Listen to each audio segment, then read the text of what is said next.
Bonjour, bonjour à tous. J'espère que vous allez très bien. Donc, je voulais revenir tout simplement sur la dernière question. La dernière question, on vous demande de faire une construction G de la courbe C de G moins 1, de G moins 1 dans le même repère que F. D'accord? G moins 1. Parce que pourquoi? Parce qu'on avait dit que G est la restriction de F. Tout ça, à partir de là, tout, cette courbe-là que vous voyez là, c'est tout ça, c'est F. Mais ici, on demande de G moins 1 et Z. Donc, cela veut dire que la courbe de Z moins 1 est là. Donc, c'est comme si là ne fait pas partie. Donc, c'est espace là jusqu'à là. Voilà la variation de Z. Mais comme on nous demande aussi la variation de Z moins 1, cela veut dire que Z et Z moins 1 sont symétriques par rapport à la première bisectrice. Sont symétriques par rapport à la première bisectrice. Première bisectrice, cela veut dire quoi? Cela veut dire que là où l'équation x égale à y.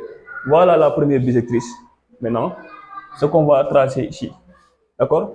Maintenant, si vous avez z a pour coordonnée x, y, sachez que z moins 1 aura pour coordonnée y, x. Ça veut dire quoi? Cela veut dire que si vous voyez une droite, par exemple, une droite ici, par exemple ici, cette droite-là, vous voyez ça, c'est une droite qui est asymptote horizontale, mais en y égale à 2. Cela veut dire que cette droite-là, si on va la rapporter, cela veut dire qu'on va obtenir x égale à 2, une asymptote horizontale. C'est seulement un essence. Hein. À chaque fois, si vous avez un y qui est égal à 2, asymptote horizontale pour z, cela veut dire que z moins 1 aura asymptote horizontale pour x égale à 2. D'accord? Maintenant, ce qu'on va essayer de tracer, on va essayer de tracer la première bisectrice, on va essayer aussi de tracer la tangente. Pourquoi on ne trace pas l'équation y égale à 0? Ça ne nous intéresse pas. Pourquoi? Parce que là, c'est à partir de moins 1 plus 1. Alors que nous, ce qu'on a besoin, c'est cette partie-là, c'est-à-dire cette partie-là. Cela veut dire que cette partie-là, donc, elle est symétrique orthogonale, donc comment dire, sont symétriques. Cette partie-là, si qui est G moins 1, elle est symétrique, comment dire, avec Z par rapport à la première bisectrice. Maintenant, on va essayer de tracer la première bisectrice. Vous voyez, donc notre objectif ici, c'est de vous montrer comment on trace Z moins 1, C de Z moins 1 de Z moins 1. C'est ça ce qu'on vous montrer. Maintenant, on a déjà la courbe de Z. La courbe de Z, je vous ai dit que comme Z, tout ça c'était la courbe de F.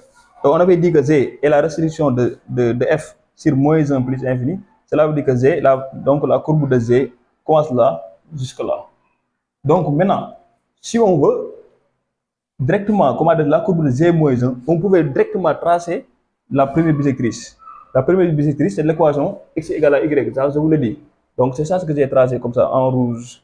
Vous voyez? Donc si vous avez le temps, vraiment, vous cherchez le point là, symétrique à ce point là, ce sera là, symétrique orthogonale bien sûr, parce que par rapport à une droite, vous cherchez aussi un point ici, vous le mettez ici, quelque part là, vous cherchez la symétrie de ce point là, vous le mettez ici, vous cherchez la symétrie de ce point là, vous le mettez ici, vous cherchez la symétrie de ce point là, par rapport à cette droite, ça va être comme ça, ici ça va être là, vous êtes la symétrie là, par rapport à ce point là, ça va être là.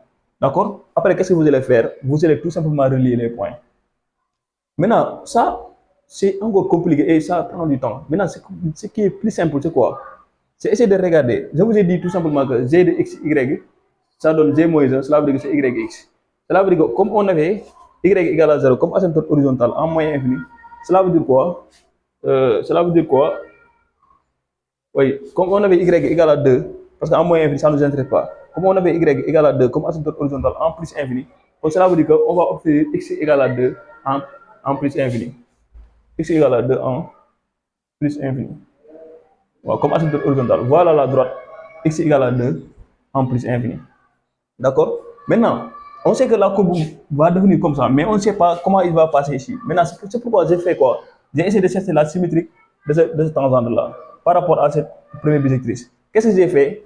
J'ai pris ce point-là, un point ici, parce que pour chercher la symétrie d'une droite, il suffit tout simplement, pour tracer une droite, il suffit seulement d'avoir deux points. Donc c'est pourquoi moi je veux cette tangente-là, je veux la mettre ici. Qu'est-ce que je vais faire? Je cherche la symétrie de ce point-là par rapport à cette droite. Donc c'est ici. Donc les deux distances-là, vous verrez que c'est identique et ici c'est perpendiculaire. D'accord?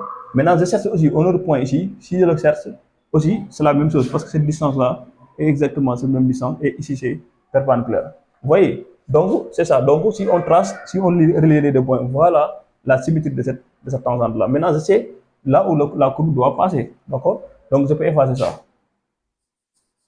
Donc, je peux effacer ça parce que ça encombre tout simplement la figure. D'accord? Je peux enlever ces trucs.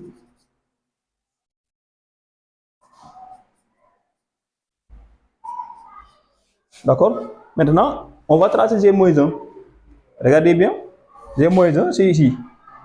Ce sera la symétrie parce que ici, la symétrie de ce point-là, c'est le même point.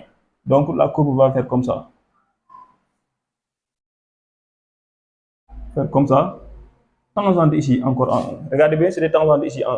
Donc, il va tangente être tangente ici et faire poursuivre l'axe, la tangente horizontale, l'asymptote horizontale x égale à 2.